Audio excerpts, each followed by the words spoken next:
Happy holidays and welcome to Merrily Marrow. This is the part where I forget what I'm saying, and today we are starting an adventure. We're always starting an adventure, aren't we? But this year's adventure is going to be the Nutcracker. And of course, it wouldn't be the Nutcracker without mermaids, right? This is going to be my first year away from my family, and I want to work on some projects for the fam, and but I also kind of have it in my mind that I want to do a lot of projects that can reach a lot of people.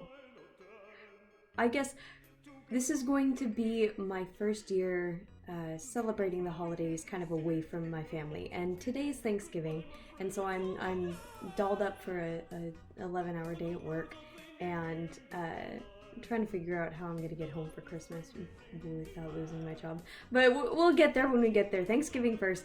But the idea behind a lot of the Christmas projects I want to do is to celebrate my family and our traditions and the unique traditions that each one of us brings. And so I'm missing out this year on a lot of our traditions, and some of them aren't happening for various reasons. So every year we do,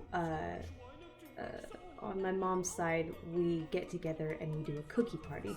And so we bake all these cookies and we dip pretzels, which is like my mom's thing. And that's another example of everybody at the party has kind of their own thing they do. My mom brings all the stuff for pretzel dipping, and my grandma always makes her peanut butter cookies, and my brother-in-law mixes his peanut butter cups, and usually my sister will be involved in like the chocolate chip cookies. And so there's always something that we're doing. McKenna does the icing, you know, and I got myself into doing like truffles and made it kind of a yearly thing. And so that is project 1 this year. And project 2 is I guess tradition 2 that I'm going to be missing out on is that my grandma on my dad's side and I, we go to the Nutcracker every year, and we've gone to the Nutcracker every year since I was in high school. And we started with the Stolen Sendax Nutcracker, which is, to me, like, that is the Nutcracker. The way they line out the stories and the little, like, nuances that made it memorable, like, that is what is memorable to me. And of course, going with my grandma Barb and, you know, getting hot cocoa and debating whether or not we were going to pay the money for the mouse cookies because they were expensive. And this is like every year. And going to Thai food before or after. And this year we don't. A couple years back, they changed the production to George Balanchine's Nutcracker, which is beautiful. This rendition is designed by the illustrator of like the Olivia book series, which is really cool. So there's a lot of striking costumes and sets and all that. But the prior one had been designed by Maurice Sendak. So there's a soft spot in my heart because Maurice Sendak's art is just it's so charming, and it has like such a unique appeal. And so I understand why it was updated. But there are parts of the story that just that are lacking. It takes it from this, you know, almost psychological story of a girl in her dream, kind of figuring out what it would be like to envision this, like, kind of eloping with a guy and getting married and having this grand wedding procession in a in a foreign land, and it just kind of a mishmash of all these things that would be going on in her psychosis, and having this lovely romance, and then waking up to find out that, you know, she's still a kid and has her life ahead of her, to the George Balanchine version, which is, again, visually striking, but it just is Clara goes to sleep and she goes to Candyland and she sees a bunch of candy and then she goes away. And there's really no, like, story to it. There's no conclusion. They just see a bunch of cool candy things and they go away. And they took out it just like a mini rant here. They took out a little piece of music, and I can't for the life of me find this piece of music. There's like a small aria that happened in Act 1 that was when...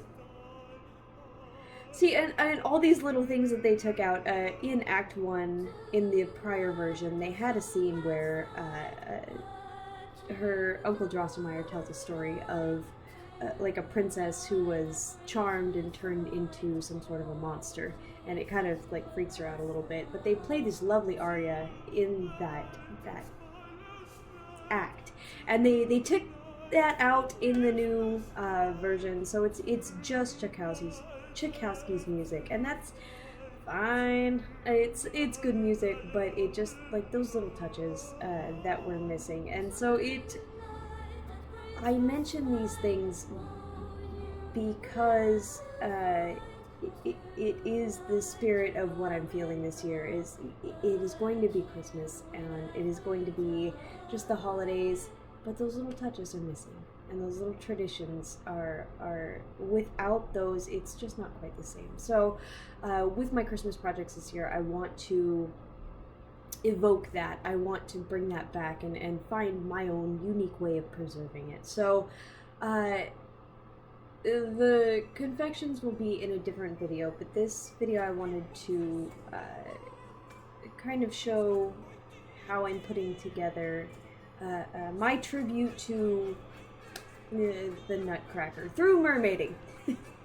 And I don't honestly know how it's going to turn out, but here's to trying, right? And I do want to say that the Balanchine version is really beautiful. It's a wonderful production. I don't have anything against it, and there will be kind of call-outs to the design in the designs of what I'm making, but as far as the story and the heart of it, I really do want to keep the Stolen Setbacks production close to my heart, because it is close to my heart. And if there was a way to do like the whirling dervish thing underwater, I totally would, guys, but I don't know how to make that happen.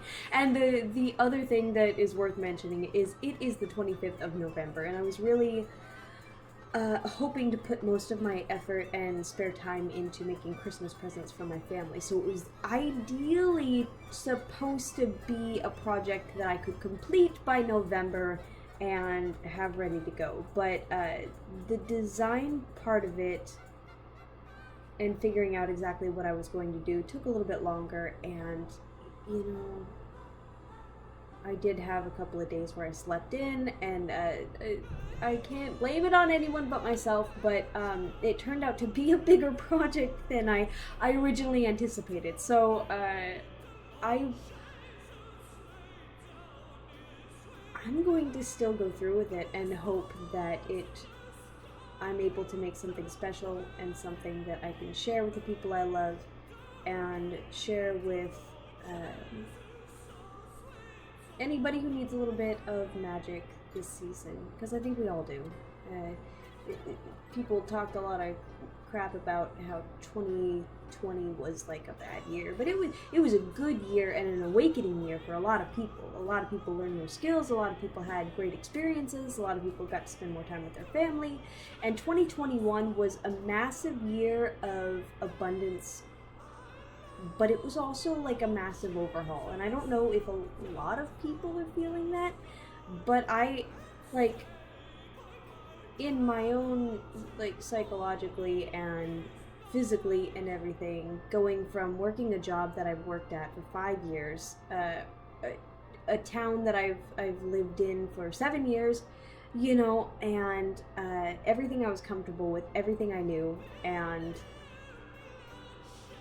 moved from that, and found out in moving from that, like, how bad of a place I was on the inside, you know what I mean? Like, cleaning out my house and everything, finding out, like, okay, what of this am I still? What do I get to take with me?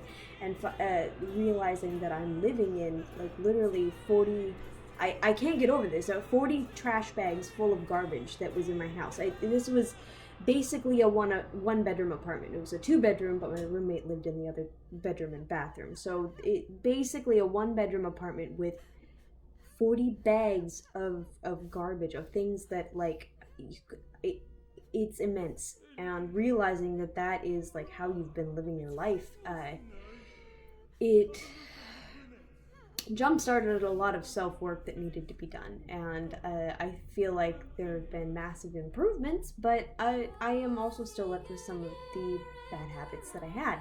So, it's, like I said, just a lot of overhaul, a lot of trying to figure out, you know, how do I go forth now into the world on my own? Like, what am I building? What am I doing? What am I manifesting, guys? I don't know why. Like, the Italian hands. It's culture vulture hands is what that is. Oh, sha. Anyway, I did want to show you guys the costume elements that I have. So this is this is my sketches. These are my sketches for the design of the Mermaid Nutcracker, and really it's a beta Nutcracker, isn't it? Because they all have beautiful beta tails. But these are the 2 tails that, of course, I own. This is my Sunrise Guppy.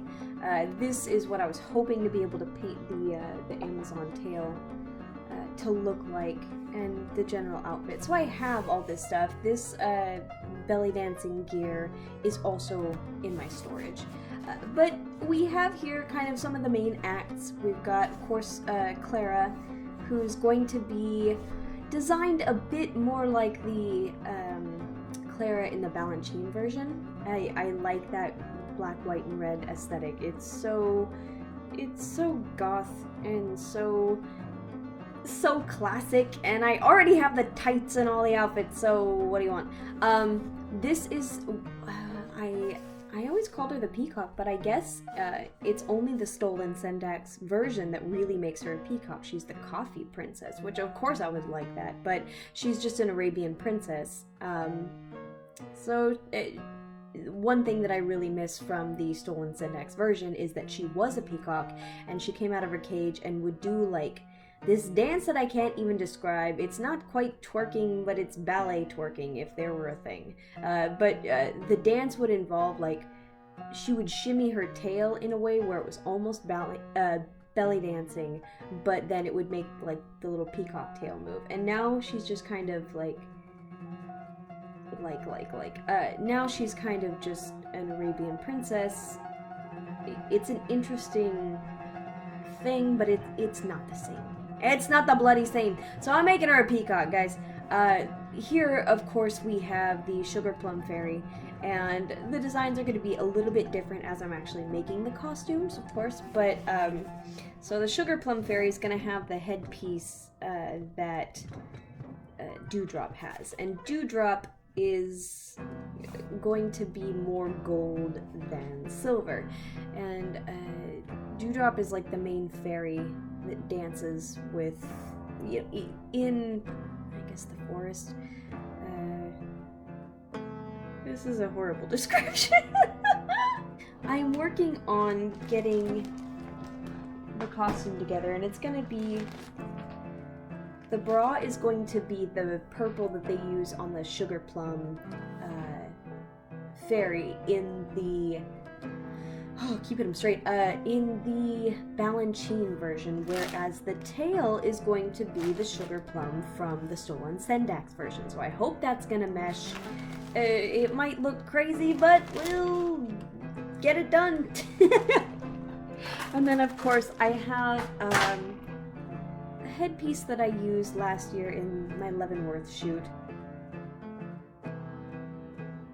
And I just think that is such a beautiful Sugar Plum Fairy tiara. But look at all that glitter! So this whole thing needs to be painted in resin so that it can be waterproof, safe underwater, and the glitter's not gonna go all in the pool and everything. So So this is gonna be the plan for that.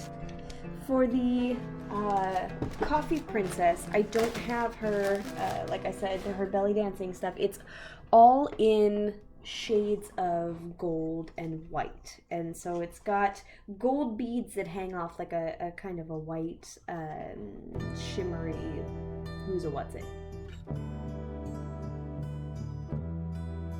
And it's not really my size, so we're gonna have to figure that out. But I am making this little headpiece for it, and hopefully a swim cap that can be like, I don't really know, maybe I'll just tie up my hair. But I'm going to coat this in resin as well because it's all shimmery. Like I said, it's gonna make it safer for being underwater too, so it's safer for nobody getting injured. That's what we're doing. But I don't have anything else for the Coffee Princess to show. Dewdrop, I do want to kind of make it, her movements are very quick, very like, just like that. That's the Nutcracker. Her movements are very quick. I'm going to have to adapt the actual ballet moves, of course, to try and do them underwater. Most of them is leg work, so what are you gonna do? I'm gonna be a mermaid. We're gonna call it a day because I'll be in a cool costume that I made. So for Dewdrop, because the silver turned out to be so perfect for the Sugar Plum Fairy, I went with gold for Dewdrop, and her tail material I bought at the same time as I bought the Sugar Plum material. I bought them while I was with my grandmother, with my grandma. We went to Joann's with, I think, a gift certificate that I had, and we bought the two material, and this one is really, I wanted just the right projects for both of these, so I bought them like maybe over a year ago, and I think these will be the perfect projects and allow me to have these tails to allow me to use these tails for more than just this project. But of course, it'll be good because their debut will be in this project, and thematically it will work best for this project. So I'm just showing you this material because it is absolutely gorgeous. It's like an oil slick. It has the scales built in, so it's, hopefully it'll catch in the water very nicely. But it's set on this like this lovely gray as well, and I feel like in the Stoll and Sendak's version, it was all pastels. It was all, they would opt out of having stark black for having a dark gray, and so this will be kind of evocative of that feel. And